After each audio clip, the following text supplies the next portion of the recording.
first grew curious about the paranormal. Dare you dig deeper? You are listening to House of Asher.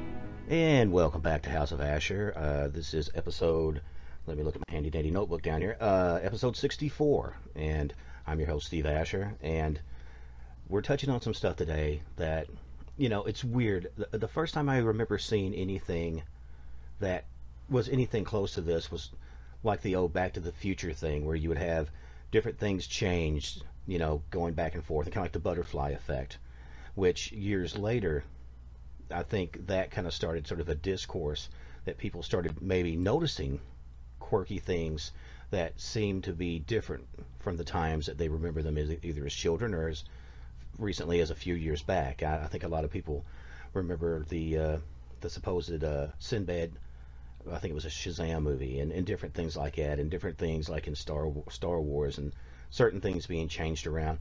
And I've always been really fascinated by that because I was always kind of a Doctor Who fan, and the whole concept of parallel universes in different times, and it made me wonder, well, you know, things like the Mandela Effect, what is that? Are we in a time slip? Do we constantly bounce in between these different timelines, and is that even possible? You know, and in my research, I was able to locate the originator, the first person who wrote anything about this, a Miss Stasha Eriksen, and I'm lucky enough to have her online right now. How are you doing, Stasha? Hi, Steve. How are you? I'm doing wonderful. I'm so pleased that you reached out to me for an interview today. I really appreciate your work. I've looked at your paranormal research, and I'm a very big paranormal research fan myself, also Doctor Who fan, like you mentioned, and the Mandela Effect is actually something that landed into my lap kind of accidentally as well. So it's been kind of my specialty for the last couple of years since it crossed my path. And I just had to, when I realized that nobody had written a properly published book about this, it was the first thing that came to mind was like, okay, there's something going on out here. I have got to start taking notes, get as much research as I can together, start reaching out to people all over the world, and find out, am I going crazy, or could I possibly have slipped into some type of parallel reality or alternate universe? And so that's kind of, you know, my big specialty right now, and why people have reached out to me, like yourself, to find out more about this phenomenon known as the Mandela Effect. Well, you know, and that's the crazy thing, that it seems like once you kind of go down, what's the old cliche now, once you go down the rabbit hole and whatnot, it does seem like once your eyes, you know, what do they say, once the veil is removed from your eyes, that's when things really start Right. popping. And it's like things introduce themselves to you.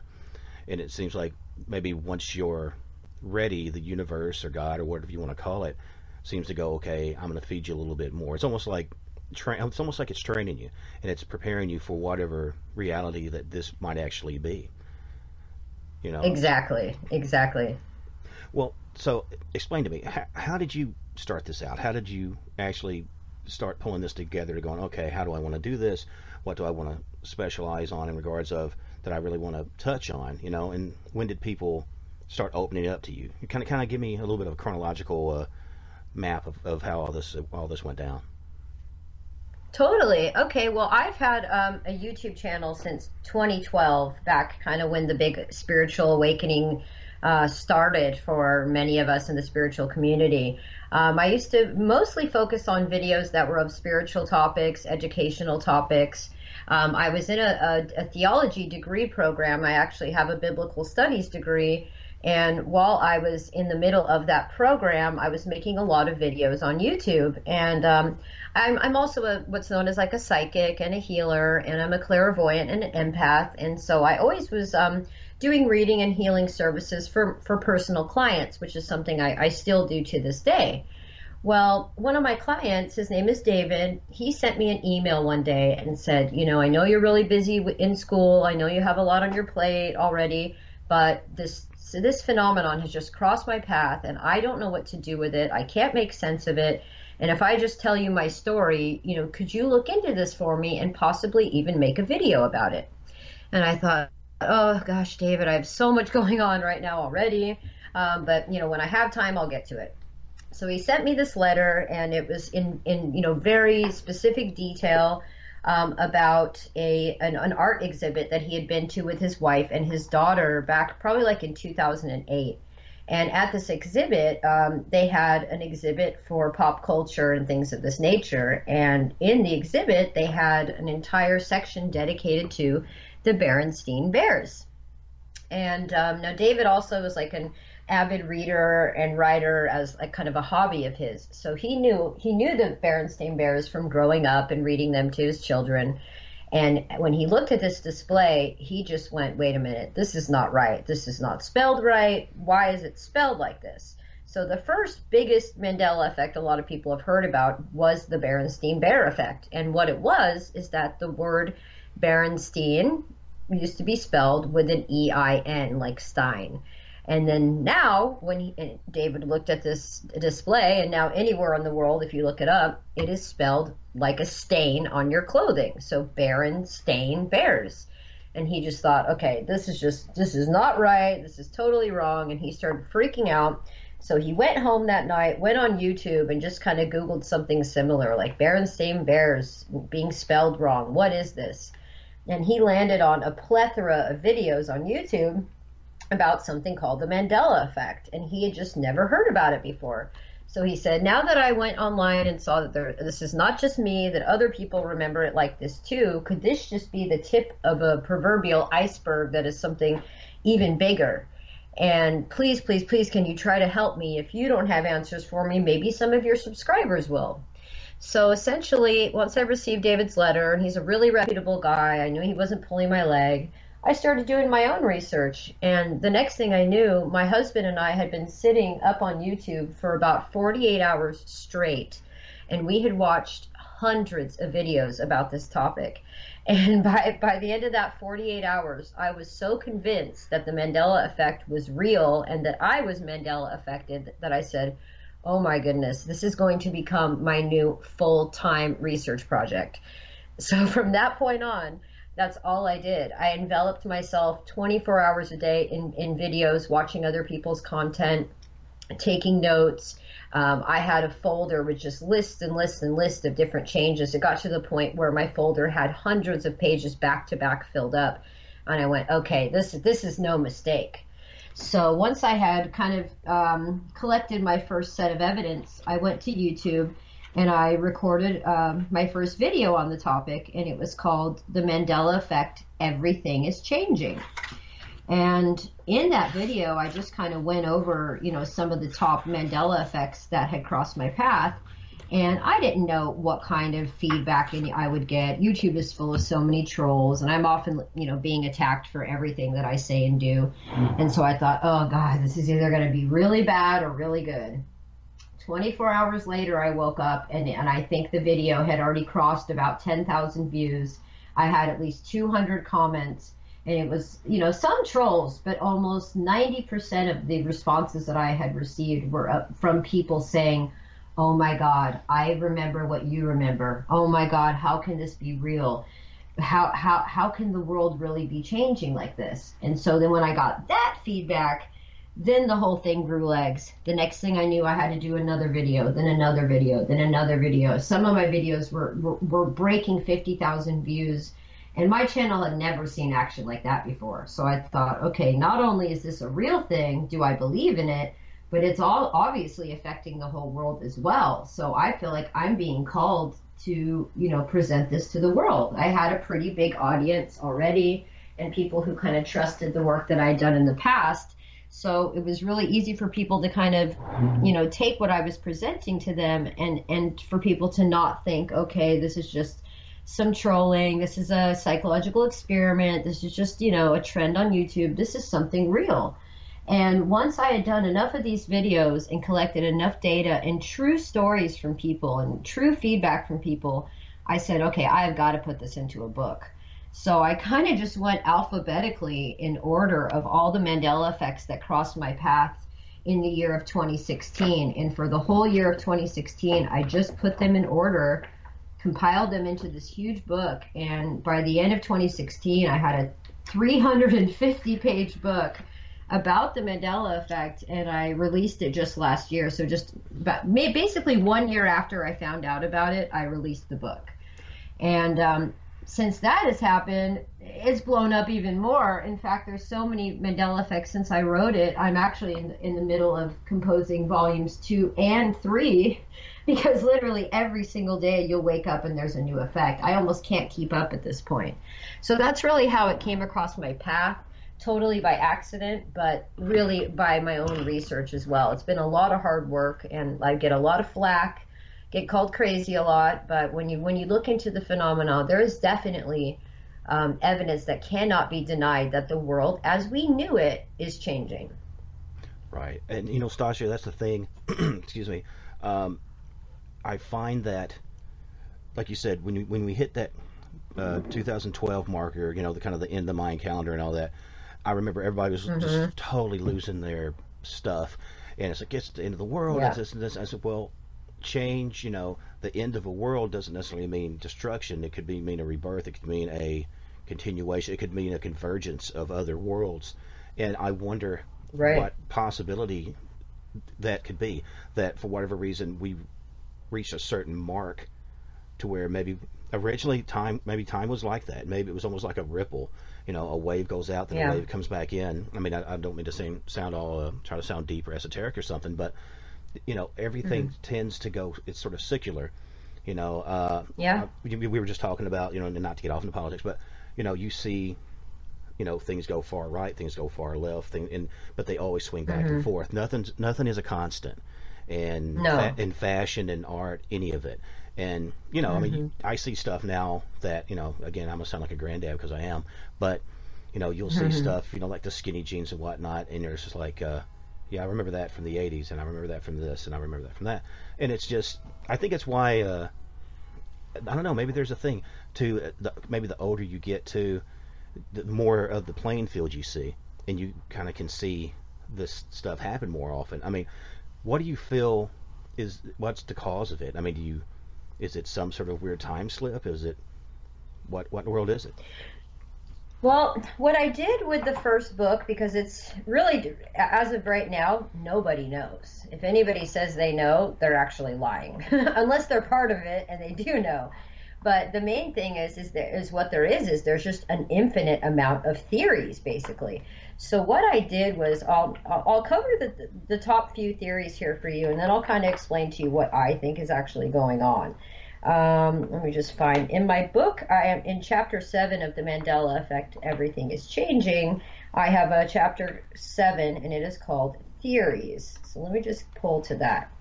Now, some of the top theories that people believe that are causing this is, one of the first thing is actually about like Einstein's unification theory, which talks a lot about singularity.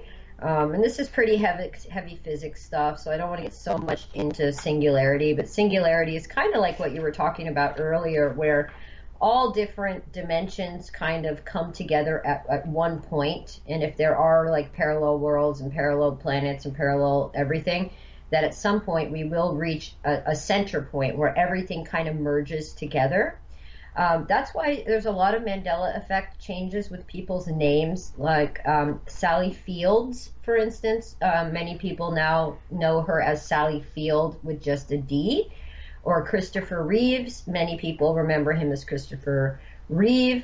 So when the S is disappearing, that kind of means that something is plural. So when you take away the plural S, you're getting like a singularity. So again, I'm not a physicist. It's hard for me to explain. But it's kind of like the idea that all of our realities are collapsing kind of into one reality. That's one of the main ones. Now that's kind of the people that are really studying top of the ladder.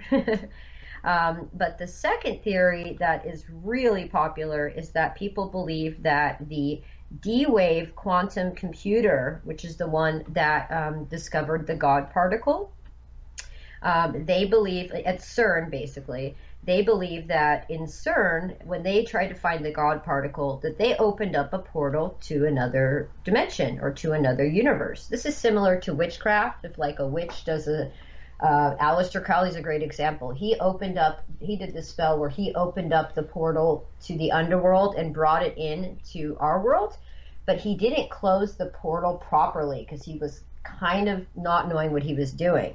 So if CERN, while they were searching for the God particle, opened up a portal to another universe, they may be a part of what's going on here. Now that still kind of, merges with the singularity thing, because it's talking about parallel realities. Now, another huge theory is kind of what you touched on earlier, like with the Back to the Future thing, is that many people believe that some elite people or elite scientists, whoever has, access to these very high-powered machines, that if they're time traveling, that they could go back in time and change something to suit their benefit in the future. But when they do that, every slight things will change, just like in Back to the Future. Like if Marty didn't meet his mom, or Marty's parents didn't meet, then their little sister disappeared, she never existed, etc., etc. So if scientists have been going back in time traveling and changing even small things, it can change the whole future and the way we see things in the future. Just the tiniest things at all can change. So time travel could be a big one. The other one is just basically parallel realities. Everyone believes that we're living in a parallel reality. There's also been a lot of talk of the pole shift. I live up in Norway here, yet I'm from Southern California, San Diego, Los Angeles, and you can really tell, I live at the North Pole, you can tell that the poles are shifting. And if the poles are shifting, there's a lot of things that would just basically change, the Earth and the planet as we know it. So there's a big camp of people believing in that. There's the other one is Nibiru, or Planet X as they call it.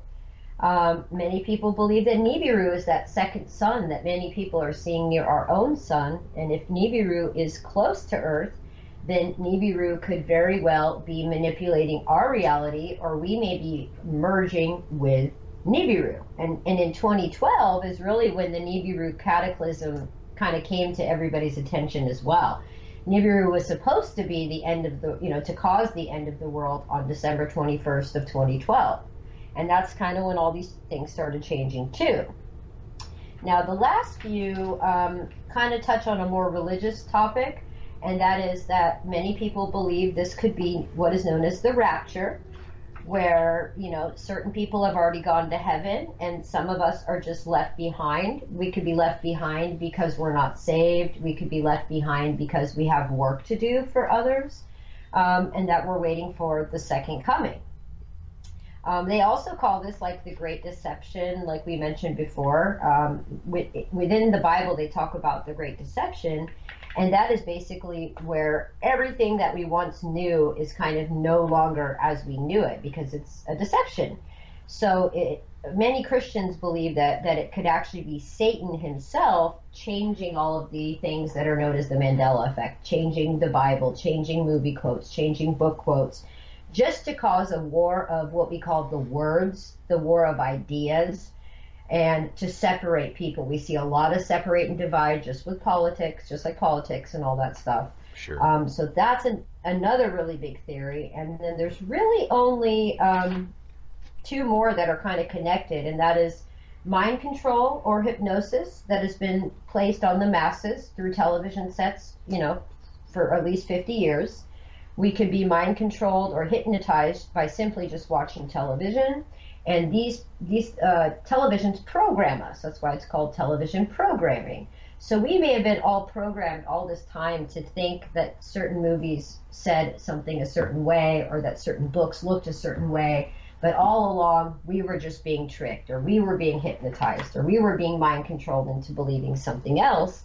And if that's the case, the Mandela Effect could be a symptom of that veil lifting, or us breaking our programming, breaking our hypnosis type of a thing. And this could also be, linked to what people call like a psychological operation or a psyop. It could be something governmental where they're just sitting back there changing things at a supercomputer and laughing and everybody arguing over whether it's Berenstein or Berenstein. And those are the main theories, but I just had to touch on all those to kind of let the public know what people believe. But I want to share with you what I believe is actually happening. And my theory of what's actually happening came to me after I had already completed writing book 1, which is why I am moving on to writing a volume 2 already. And what I believe is causing the Mandela effect is artificial intelligence, or as we know as AI. Now, AI is something that we haven't really had as a threat until recently, and AI has mostly been able to take over since the invention of Wi-Fi, and especially since the integration of 5G and the 5G networks and the 5G towers that are now being placed all over the world. I believe that AI itself is like a god, but it's like a false god that's been created by scientists mixed with technology. It's the whole iron versus clay thing that they've talked about in the Bible as well. I believe there is some type of super intelligence that lives in one of these quantum computers, like the D-Wave, and that this AI God, is controlling and manipulating our entire reality. In fact, it could be our entire construct. Like, we may be living in a simulation, like the movie The Matrix talks about. And I know that sounds really over the top for a lot of people, but after almost 3 years of studying this, I strongly believe that AI is the true culprit that's causing the Mandela effect. Wow. The thing is, too, and I'll just inject a couple of quick little things here. When you talk about electromagnetics, Right. when I got into this, like I said, everyone has an origin story. When I come to this, to the paranormal and stuff, I had seen a lot of spooky stuff as a kid and weird things, just what I considered strange happenstances, which I don't really believe in that anymore. I think generally you see and experience and are at certain points for certain reasons. I think for whatever reason, and I have not been particularly religious for a long time. I'm Right. a bit of an agnostic, but if I'm opening it up more to it's a universal thing, and you're kind of where the universe wants you to be at whatever time. And generally, when you Right. fight it, you have a lot of pitfalls and a lot of stuff in your way. You're generally steered where you Totally. want to be, which everybody wants to be. I've got free will. I'm like, you do, but there's also a direction you tend to gravitate toward once you get real quiet and still, be it meditation, be Totally. it prayer, whatever. And so I'm kind of in that. Totally. I'm kind of in that zone at this point. Not saying that I'm deep or anything, but that's just where I'm. That's just I've learned to kind of go, okay, quit fighting the current and use it to go where where you feel you should be, but where it draws you toward. It just seems like it's easier to do it. But you were talking about the electromagnetic fields. My Yeah. theory in regards of touching on in regards of spirits and things like that. I think we're obviously all electromagnetic beings and spiritual beings in a physical shell. Right. And so I think all that affects us. I mean, there's been tests where it showed, inmates in old prisons where they had very poorly shielded electromagnetic, electrical boxes and whatnot. They had heightened paranoia, everything from heightened violence, skin lesions, all this stuff. And then now we're inundated with just this massive wave of, like you said, of Wi-Fi, and especially like 5G and all that. It has to have an effect. And I think it's showing. I think it shows in people's tendency to be more violent toward each other, and Yeah. now that we have that's sort of what they feel is that wall, that screen, they can just be as nasty as they want to be. And it was do you remember the old I'm trying to think, was the Blinko experiment? I think it was the name of it, where they would have some people, they were inmates and some people were staff, and over time the ones who had power began to abuse their power. And No, I haven't heard of that one. yeah, and there was like experiments where people would have, okay, you were doing a test, and for every right answer, nothing happens. For every wrong answer, they get a slight electrical jolt. And as every so many wrong answers, it goes up X amount of joules or whatever. And Right. but on the people on the other side were faking. There was no current at all. But certain people could disconnect and follow through. I mean, up to what was relatively dangerous electrical levels. And some people said, no, I cannot do this. I won't do this. It doesn't matter if I fail in this class, I won't do it. And I think once you start playing with a person's electromagnetic chemistry, and I think it all ties in. I think, the physical and the electromagnetic and the spiritual is all, it's kind of like a hot, a ground, and a negative. I think they're all integral parts of each other. But I think Yeah, totally. Oh, you know what? I think that's called the Milligram experiment. It was a guy called Stanley Milligram. Now, they might have done a separate one in a prison, but he's the first guy that started that. And he would have like a controller guy on one side of a window, and then he'd have somebody on the other side who he thought he was giving electrical shocks to. So same exact experiment. And many people would be like, yeah, put it up all the way. And they wouldn't care about shocking the guy. But many of the people thought, I'm not going to hurt this guy. I don't want to kill this guy, And so they've been testing the limits of humanity for a very long time. So I think that's a great example that you just used. Well, I was going to ask you another thing. When you were discussing, you touched on Crowley, which is such a strange, dark character. In some camps, people, marvel at his, sort of carrying on the British, English tradition of magic, but then also people hate him because of supposed perverse stuff he was in. But now the opening of the portal that you mentioned earlier, was this the thing that was done at Loch Ness? Yes, the Led Zeppelin house, or the one that Jimmy Page bought later. Right. You heard that supposedly not long after that famous experiment, that's when they started seeing Nessie. Yes, and John Bonham died in that. The drummer of Led Zeppelin ended up dying in that house as well, because Jimmy Page got so obsessed with that house and where Crowley did it on those grounds that it was still never. I'll tell you right now, that portal never got closed, and yeah, it took John Bonham's life too. So yeah, Nessie appeared, a lot of really weird stuff, and to this day, they will say that Crowley never closed that door. So that door may have been open ever since back then, and I can't even recall what year that would have been, like 1800s or something, but it was a long ass time ago. Right. So that's pretty frightening. Well, do you think that, and again, I walk on the edges of it, so sometimes I'll poke around on conspiracy. Do you think that Bonham was a price for maybe the success of Led Zeppelin? I mean, that's totally. Kind of you really do? Okay. Yeah. See, I really do. See, I know a lot of people talk about that there are certain sacrifices that have to be made, and I know some people will be going, "What?" But come on. I mean, you have to be open to discuss this. It was also Robert Plant's son. Robert Plant's first son. Same thing. He died as well when he was just a boy. So I think both Robert and Jimmy made some sacrifices, and I think Jimmy took out Bonham, and I think Robert lost his only son. And it's just, people think this stuff is a joke. They think, oh, this is conspiracy. No, it's not. Witchcraft is very real. And in fact, up until about 200 years ago, hexes and curses and all of these things were so common that you could just go down to any gypsy or witch down the street and have curses and hexes placed on people. Think about the Salem witch trials where, hundreds or thousands, I don't even know how many witches were burned alive for witchcraft. It is really real. It doesn't mean that it's good, but these people know what they're doing, and magic is extremely real. And if people start messing with it, it will literally ruin your entire life. Let me ask you one more thing in regards of touching on something else you said earlier when you were talking about Planet X and talking about the Lucifer factor, which the Catholic Church, I'm sure you know this, and I think it's Arizona, had a very large observational complex built, and one of the devices they used, it was a electromagnetic or actually an infrared type telescope, which can see so much further than visible light.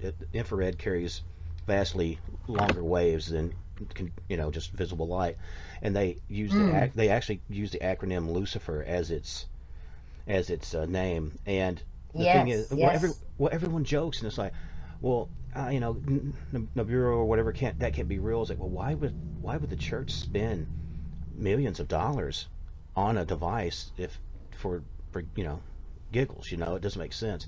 And the fact that they called it the Lucifer telescope and it's the Vatican, I mean, that's the biggest slap in the face ever.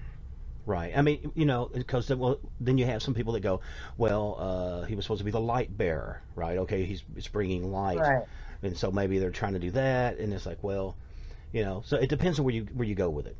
Because some people says, well, at one I, time Lucifer was an angel. At one time he was considered right. very high on the board, but then he turned and went the other way. But so yeah, It it's could be strange. a combination. I think that if CERN were in charge of opening the portal in Geneva, that's Geneva, Switzerland, then perhaps the Vatican, being in Rome, perhaps that's the observation device to look and see through the world that they opened. It makes sense, and look at it like this. I wonder how many different locations. Like I know that they're talking about opening up different like particle colliders and here and there. I wonder if Hmm. if either all these spots, which I know the spot where the Lucifer telescope is considered a very holy area for Native Americans. I wonder if these are all on ley lines or if these are all connected in some sort of, be it pentacle or be some sort of mystical symbol. If it has some I, sort of sacred geology or whatever or geometry yeah. element to it. I'd be I very think that curious. makes a lot. I think that makes a lot of sense, and I'm sure there's some people out there that have done research like that because they never choose locations by accident. This is an ancient world, far older than what people believe, and I think these points align with the stars, kind of like what the Egyptians used to believe that places on Earth align with places in the stars. So if there's certain star systems that they want to affect us, maybe that could be like the Draco system, or some of these like the where the Zeta Reticuli are coming from. That's another cluster. I mean, if they're wanting to be influenced in a negative way to people down on Earth, and that's probably where they're going to do it, is places where they can bring down these darker beings that live in outer space. If space exists, I don't want to get into that either, but you just don't know. We've had so many lies that we've been told, but there's definitely a lot of stuff going on this planet, and these are locations picked specifically for a reason. Absolutely, there's definitely no coincidence there. Right, and it's so funny that excuse me, I'm blanking on the series. But before I do that, would you go ahead and Hmm. mention where people can find your first book and the upcoming books? I always want to make sure Totally. that put their websites out. Totally. Well, my name is Stasha Eriksen. It's spelled Stashaeriksen. And I have a website, StashaEriksen.com. And from that website, you can find everything that I do. When you come on the landing page, I usually have my most recent interview there. This one will end up there when it's complete. And then I have several tabs on the website. I have a books tab. If you click on that, you can see that I have actually self-published 3 different books in the last couple of years on different spiritual topics, including the Mandela Effect. On that books tab as well, when you click on that, at the very top, you'll find a GoFundMe page. I've created a GoFundMe campaign that helps me to self-publish all of these books, because a publishing company will not touch topics like the Mandela Effect with a 10-foot pole. Like my first book was about mind control and MK Ultra. Nobody wanted to publish that book. So since I have started these projects, I've been rejected by publishers. So I was forced to have to self-publish everything. So right now I'm about 50% through volume 2 of the Mandela Effect, which picks up where the last one left off. And if people can go to that campaign and make a donation of any amount, I will include your name kind of in a thank you section. Also, if people donate like more than $100 to the account, I will actually mail you a paperback of the book, have it signed. This is what I did for book 1, and like so many people came together from the community. It was amazing. So that's one of the ways that people can support me moving forward with the work. Like if you check out my first few books and you like it and you're into the effect, and you can go and make a small donation, that really helps, because this is my whole job, is writing and researching and for people. And also beyond the books tab, I have a tab that takes you to Etsy. Etsy's like a handmade marketplace store. And in my Etsy store, I offer a lot of different services to people beyond my writing. I am an ordained minister. I have a theology degree, and I'm also in a master's of psychology degree. So I'm basically a therapist as well. So I offer psychic readings. I offer kind of spiritual guidance readings. And due to my ministry background, I perform a lot of curse removals for people, distance healing ceremonies for people. And on top of that, I also do past life readings, and I make a ton of these amazing like organic products that help with the healing process as well. So that's another way that people can connect with me. If they're not into the Mandela Effect, you might be interested in just, connecting with me for a spiritual reason. So that's basically my landing page. There's also a blogs tab on my page, and on the blogs tab is kind of all the videos that I do every week from YouTube. I post them up on a video blog, and through there you can also find my YouTube channel, and there's a contact page. So if you like have some questions, or you have some Mandela effects, or you want to have your research included in volume 2 of the book, I welcome anybody's contact and feedback, and you can just reach out to me there. And the website's free, it doesn't cost anything, and you can just find everything kind of on that one landing page of StashaEriksen.com. So anybody listening today that has questions, just feel free to reach out to me anytime. That's awesome. Let me ask you this. You had just touched on something about the MK Ultra phenomenon.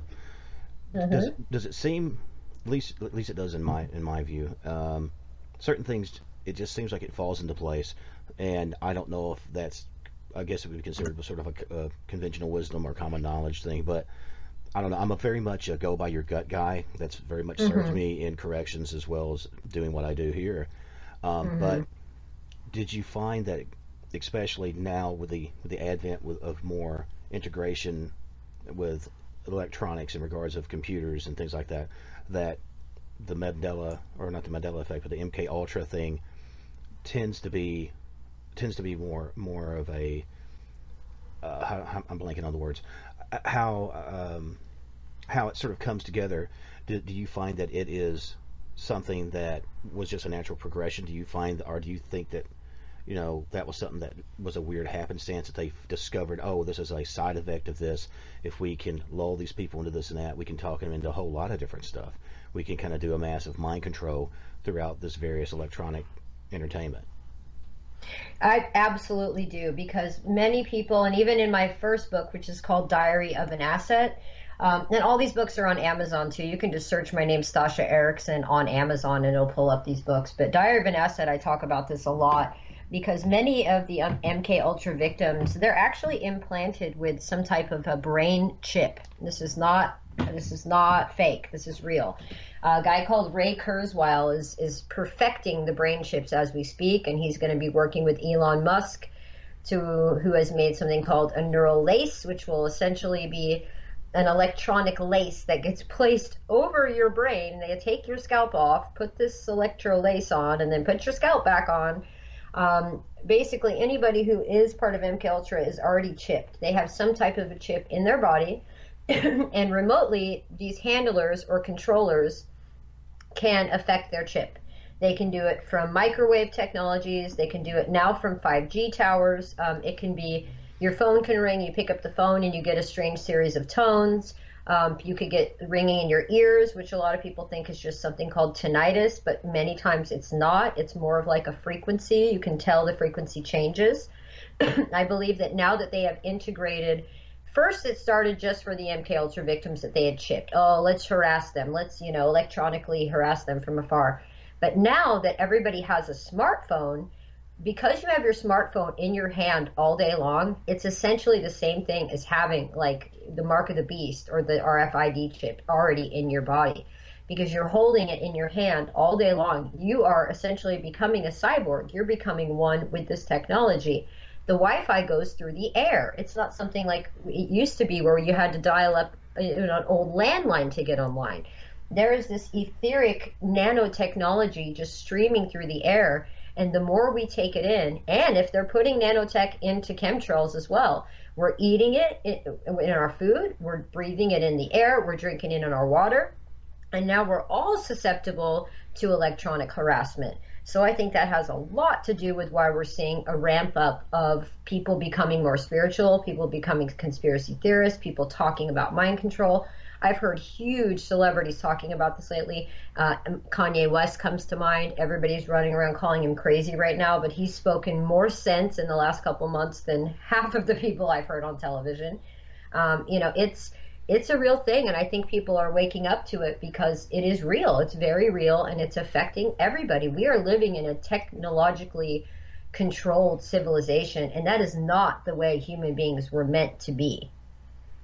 Well, I do think that for a millennia, and Hmm. I think humans have been here a lot longer than people, historically claim.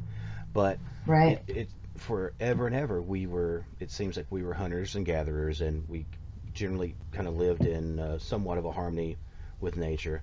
Right. I'm not saying obviously nature didn't hand it to us a whole lot, just because that's what nature does. That's just Right. how it is. Um, but it seems like once our technology got kind of what past our wisdom, especially to the point once we started, with hydrogen bombs, and then it seemed like we had contact with either extra dimensional beings or aliens or what do you want to call it. Hmm. It seemed like the whole paradigm shifted, and I wonder what your views are on this, because as soon as you told me about being chipped, for something in Hmm. my head said, ask her about alien implants. I Mm. wonder, do you think that any of that could be a reverse engineered thing of going, okay, well, we know this works like that. I wonder if we could use this maybe to affect this and that. Because I know they have different devices. I've seen them in like larger cities where they use sonic devices where they'll turn up a frequency and it causes people to get disoriented. It can cause them to vomit, blackout. It can actually kill Yeah. you. It can straight up kill you. Yes. And Yeah. I wonder how much of that, if at all, I mean, because I've never really asked, what is your view on that in regards of connections with supposed aliens? Do you feel like they're actually aliens? Do you feel like maybe they're future us? Do you think they're just some other element connected to humanity, or what's your view on that? Well, when it comes to alien abduction, from my research, alien abduction is generally carried out by U.S. government. They basically put on Hollywood masks and disguises, and they, pretend to look like aliens. So that way, if the person wakes up during the middle of their procedure, their memory will not be of government officials doing these horrible, horrible, unspeakable things to them, but that they are actually human beings in costumes. Now, I do believe there are other races beyond human race, but I believe most of the races beyond the human race that interact with our civilization are of the demonic nature. And I don't want to just say, oh, all aliens are demons, because a lot of people make blanket statements like that as well. But I do believe they are the fallen angels that were, and even if they weren't angels, I don't, whatever they were part of us at one point, and they did something wrong, and they were separated from us. So the only way that they could come down here and influence us is in an invisible way. So they have to either do it, through the Wi-Fi, through electronic means, through channelers, through meditation, all these different ways, Ouija boards, like we talked about before. There is definitely, I believe these to be what are known as reptilian, like lizard type of beings. And reptilians have been able to merge with humans over time. Some reptilians are full reptile, and some are kind of like a mixed breed. And I believe this is something that's been done also through our government. They are working with these other beings to kind of infiltrate and integrate us and keep us the slave race that we have been since, Babylonian times. So there are some elements to alien abductions that I believe could possibly be true. I believe, in fact, everybody who says they've been abducted, it has been true. But the memories that they have, I do not believe are the memories of what actually happened. There is another big level to this. I'm, a psychology major right now, and I've learned a lot about how memories, how we perceive something can be manipulated, and also how our brain has mechanisms. Like if something's really traumatic, that we will change that memory to be something that's not as traumatic for us. I've even heard of, children who had been molested, and in their mind it was something, but really it was someone else. Like they created this monster, but all in all it was like their uncle or a family member. Or so I think there's a lot of psychology behind when people get regressed post abduction, and I do believe that the alien abductions are totally being carried out by our government. The only aliens I believe in are the reptilians. I'm not saying the grays aren't real, I think the Greys, if anything, were like clone lab created kind of slaves for the government. But I don't think the Greys per se, are any type of threat to humanity. It's just the reptilians. And these people are real. You can do a lot of research online and see shapeshifters. The entire royal family is a great example. Newscasters, celebrities, you will see their normal eyes change from a circle to a slit. There's something going on with this alien thing for sure, but I just don't think it's what we think it is. Well, how do you connect that, or do you connect that? Because I know with your theologian background, how do you connect that with things like the Nephilim and stuff like that? Well, they would be the Nephilim, basically. Yeah, they would. That's just another name for them. There's like all these different ranks and orders. There was the Rephaim, and there was the Neter. There was all these different forms of them. But essentially, yeah, these are the giants that they spoke about that integrated, slept with human women. And I believe it's kind of the Nephilim slept with humans, and that's where we got humans from. I think the humans we have today, we're not like the Neanderthals at all. We have, serious brain capacity, and we have limitless possibilities. And I think that we are all half alien, half human, straight up. And that's probably, we're all half reptilian, half Nephilim, however you want to put it. But those are the same guys, basically. Well, and that's something that's always struck me as funny, because, I've heard people say, well, look, we are the aliens, be it from another planet, be it from another, dimension or whatnot. Because I've heard some people say we literally can't travel off the planet. We'll go through the Van Allen belt and it will kill us. It's just, and it was set up that way to keep us earthbound. But you hear so much about that. Let me ask you something again that you touched on earlier, and I'm sorry because we'll go off on a tangent because that's my nature. That's okay. We can always do another follow up someday. There's a lot of things that need to be talked about in this day and age that are very important. Absolutely, yeah, I would definitely love that as well.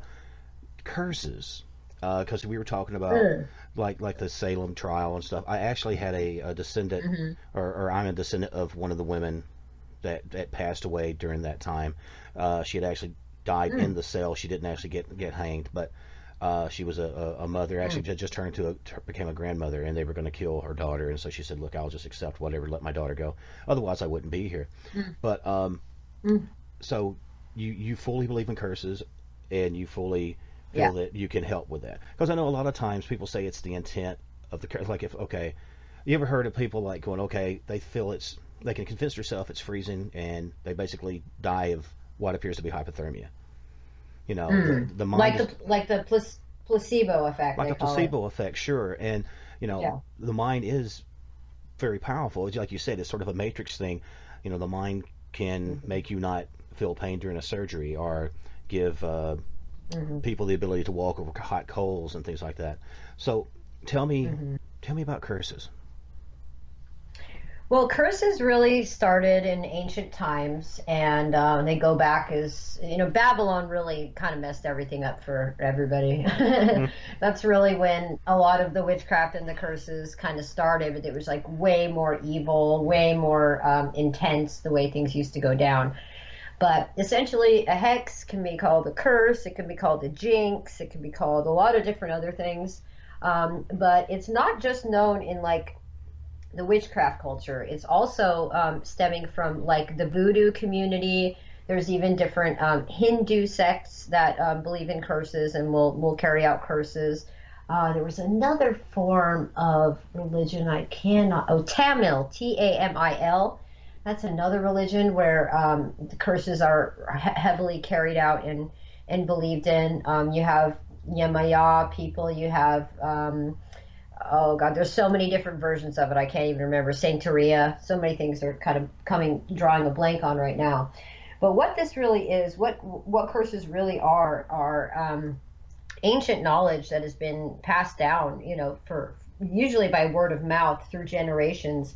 And whenever you're taking certain elements of, you can have a piece of someone's hair, their blood, their fingernails, their teeth, all these different things for whatever reason, and why ever this was created, I don't know. But when you put these, certain ingredients together and you say these specific words and incantations and you do it under a certain type of waxing or waning or full moon, that when you carry these things out, something negative does occur.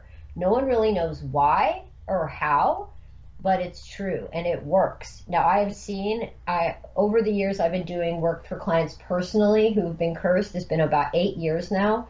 Over the past 8 years, I have had people come to me from all walks of life, all different religious backgrounds, that have told me they were cursed. And at first, I wasn't really believing it either. But the more research I did in my theology degree, we had to learn about this stuff. We had to learn about curses, exorcisms, all of this stuff. And you could see proof in the letters that I would get from people. Their cats dropping dead, coming home, and their name would be written in blood on the front of their front door, and like, Yikes. just really, crazy stuff that you could not even imagine. And then their entire life would just fall apart. Everything. They get in car accident, they break their leg, just anything you can imagine would be happening in their life. And so I thought, okay, well, if curses are real, and even if you don't believe in them, the thing is that the practitioner who carries it out, they do believe in it, and they do know how it works. And just like you said, how powerful our mind can be, when these people that carry out this work believe in it, it actually works. It doesn't even matter if the person who's receiving the curse believes in it or not. In fact, a lot of times it's better when they don't, because then they can't even trace it back to whoever they think might have done it. But when someone is cursed, the only way to remove a curse is to do what's known as like a breaking of a curse or an unbinding of a curse. And that is basically just done very simply, and that's just done with prayer. That's done with whoever your God is. If you come to me and you're a Buddhist or you're a Hindu or you're a Muslim, I call upon your God. I use your prayers for your denomination for deliverance, and I pray and I pray and I pray, and I get that energy out of the person. The person doesn't even have to be near me. I usually just print out a photograph of them. I just need to know their name, where they live, print out their photo. I'll light some white candles. Maybe I'll grab some bay leaves. Bay leaves are like amazing for warding off evil.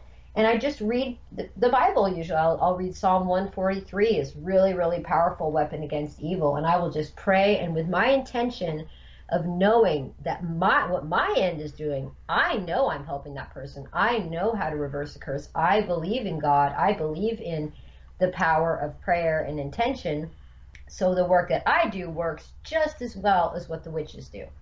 And just through these simple little things that I do, within days or weeks, my clients come back to me.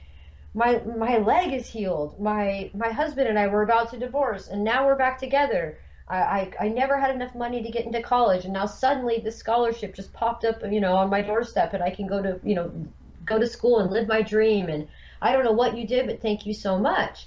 And like with witches, when they're, going to put a curse on somebody, they're going to charge you like hundreds or thousands of dollars. I charge like $20 to do this for people, $25, because all I'm trying to do is reverse the bad work that somebody else did and give someone their life back. You're not allowed to manipulate the laws of the universe. And when you do that, it might work temporarily, but you better watch out, because not only will somebody like me come around and reverse it, but there's another guy who's really at the top of the pyramid who's going to give you your own punishment. So if you might get the short-term gain by messing up someone's life or getting some cash in your pocket, but it's not going to last. That's not how the universal law works here, because there is a God of this earth, but there's also a God of heaven, and they're both kind of in equal balance and control. And if you mess up with either one of their bigger plans, they just don't like that. Yeah. So people have to believe that and protect themselves and educate themselves. Don't go online doing spells. Don't try to look things up. Don't try to make somebody love you. Just, live the right way. Treat people the way you want to be treated, and you hopefully won't get cursed. But if you do, just come find somebody like me and I'll help you, no problem. I had a friend, and he had started finding watches from different, some were newer, some were older.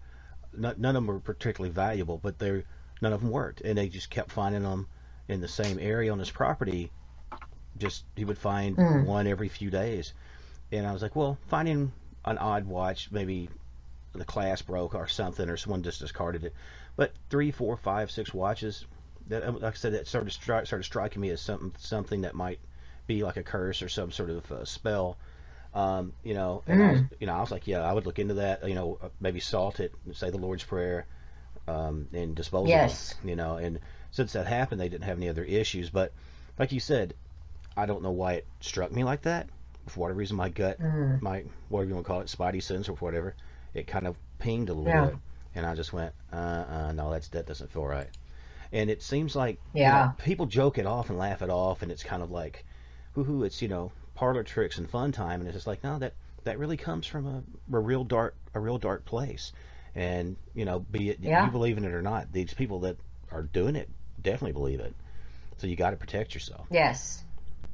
Exactly. And it is important. People got very angry with me for even talking about curses and all this stuff because of my theological background. But if you can be a Christian, that's fine. But if you go to a university and you take a theological degree, you have to also learn your enemies. You can't just be reading the Bible and do Bible study all day. You have to understand where all this stuff originated from. And you have to know thine enemy, because if you don't, then you will just live in ignorant bliss. And that's not smart. Not in the way the world is today. You have to educate yourself. You have to protect yourself. And you have to find, supportive people around you that if you are suffering with something, that they will listen to you and not judge you. And you need to just surround yourself with the people that, will take your word for it, because there's some really strange stuff going on in the world, and people are not alone, and they definitely should not feel crazy. No.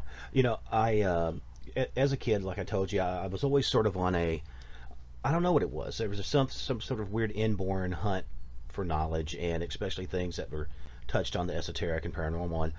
And one of the guys who I tried to read, because I was a young kid, and his stuff was fairly heady, was a guy by the name of Montague Summers. And as I got older and started listening to stuff like Art Bell and all that, they would have Father Malachi Martin on, and that was the thing. I would be talking to people about my little community at the time.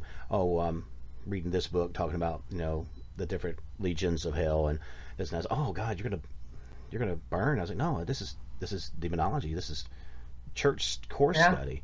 Most back at one time that was a thing, and now it seems like people, like you said, just clap your hands, don't worry, be happy. And not that I necessarily believe in all that necessarily, but it's a thing of knowledge is power. Why not know that? It doesn't hurt. And that's the thing too. If they blame Satan for everything, well, then you better get to know his tricks, because then he's probably fooling you too. They're so quick to say, "Oh, don't read that because that's satanic." Well, you need to know your enemy. That's how he's going to trick you. He doesn't want people to know about demonology, because then they'll know how to get rid of him. Right, and that's why I've never tried to kind of dismiss other religious tomes, just for the fact that there's elements. I mean, a lot of times there's similar elements and same passages and same, knowledge and education, just from maybe different angles. And I'm not saying if that's, you don't have to eat the whole apple. If the core of it you don't agree with, but there's elements that are interesting, that are educational, take that education. Completely. Right. And I think, I completely agree. One, I think the more that you do that, I mean, I know I would sound like one of those ABC after school things. We're not all that different. But, the whole thing of, at the core, I think everybody wants to raise their children. At their core, everybody wants to, see the world do well and want everybody to do well. I think, like you're talking about the division, especially here at home, most people that I see day to day on the street, there's that some division, but for the most part, they're all working for the common good of just trying to get through the day. And I think if more people stopped watching the news bites and looked more out their window and talked to their neighbors, I think it would be different. Anyway, I'm done. It's like I'm preaching. No, I completely agree with you. I have this thing where I used to pray for the internet to break, even just for 24 hours. And I thought it was funny. A couple weeks ago, I heard that on YouTube shut down for like 40 minutes, and like everybody went totally apeshit, freaking out about it. And I thought, okay, that's exactly what I was talking about. Because I thought if the internet went down for 24 hours first people would be, you'd watch the whole world go into chaos. But then maybe if it stayed off for another 24 hours and another 24, eventually people are going to have to get out of their house, walk next door to their neighbor, and ask for a favor. Human beings would have to start coming together again. And maybe that's really what we need. We need technology, maybe not permanently to break, but temporarily, because it would really teach humanity to go back to our roots. 100%. And Stasha, like I said, we are actually at the end of our run. Everybody, Stasha Eriksen, go check out her page, check out her Etsy pages, follow her on YouTube. I do plan on having this lady back. She's extremely knowledgeable, and I've learned some stuff today, which I love. But I want you guys to enjoy the rest of your day, enjoy the sun. But as the shadows grow long, I want you to center yourself, cleanse yourself, and try to prepare yourself for the next day. Do something positive, but don't be afraid to let yourself be a little frightened. It's okay. It's good to come out of your comfort zone. Until next time, everybody, stay scared, and I'll see you again.